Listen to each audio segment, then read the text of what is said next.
Selon certains, les temps seraient apocalyptiques.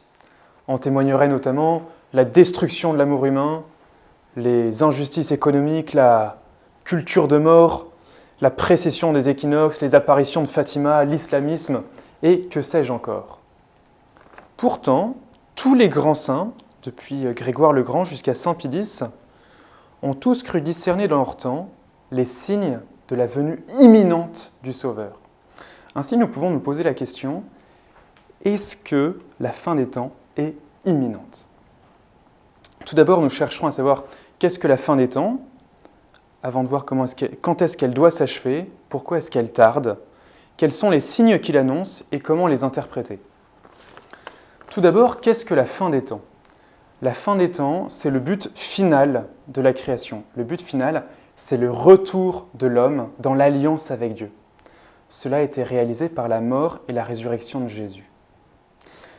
Quand est-ce qu'elle doit s'achever ? Elle doit s'achever lorsque Jésus reviendra dans la gloire. Et qu'à ce moment-là, nous le verrons tel qu'il est, il n'y aura plus aucun mal et nos corps ressusciteront. La date de ce grand jour est dans le secret de Dieu. On le voit dans les Actes des Apôtres au chapitre 1. Ce n'est pas à vous de connaître les temps et les moments que le Père a fixés de sa propre autorité. Pourquoi est-ce que la fin des temps tarde-t-elle ? Cela est dit de manière très claire par saint Pierre dans sa deuxième épître au chapitre 3. « Le Seigneur ne tarde pas à tenir sa promesse, alors que certains prétendent qu'il a du retard. Au contraire, il prend patience avec vous, car il ne veut pas que quelques-uns se perdent, mais il veut que tous parviennent à la conversion.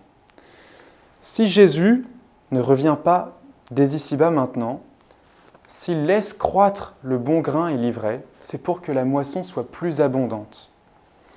En sachant que de toute manière, même le mal, même les difficultés, même la souffrance, concourent au bien de ceux qui aiment Dieu.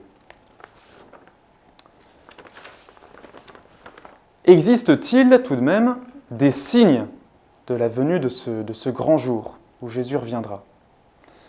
On en distingue deux. D'abord, les signes qui témoignent de la croissance du bon grain et les signes qui témoignent de la croissance de l'ivraie. Les signes qui témoignent de la croissance du bon grain, tout d'abord, c'est que l'Évangile aura été prêché à toutes les nations. On voit ça dans Matthieu 24. Cette bonne nouvelle du royaume sera proclamée dans le monde entier et ensuite viendra la fin. Un autre signe de la croissance du bien, c'est le retour du peuple juif dans l'Alliance. Cela est dit de manière très claire au numéro 674 du catéchisme. La venue du Messie glorieux est suspendue à tout moment de l'histoire à sa reconnaissance par tout Israël, dont une partie s'est endurcie dans l'incrédulité envers Jésus. Les autres signes qui témoignent de la croissance du mal dans ce monde sont aussi nombreux. Jésus parle de grands bouleversements, des guerres, des famines, des épidémies. Il parle encore de signes dans le ciel. Il parle d'une hostilité générale envers le christianisme. Vous serez haïs de tous à cause de mon nom. Et enfin, un signe qui sera explicité dans la prochaine vidéo, on verra la venue de l'Antéchrist. Antéchrist, c'est une réalité mystérieuse qui proposera un salut hors du Christ et qui séduira un grand nombre de personnes. Voici ces signes. Comment peut-on les interpréter ? Eh bien, il faut les voir non avec indifférence,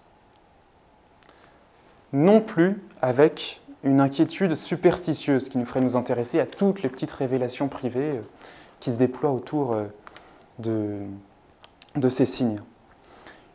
Une juste attitude est certainement dictée par saint Éphrem, un père de l'Église, qui dit « Bien que le Seigneur ait fait connaître les signes de son avènement, on ne voit pas clairement leurs termes, car ces signes, dans un changement constant, sont venus et sont passés, et ils durent toujours.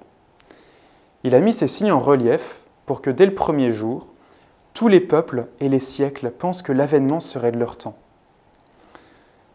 Les signes que Jésus nous a donnés de sa venue se réalisent dès aujourd'hui, comme ils se sont réalisés dès les premiers temps de l'Église.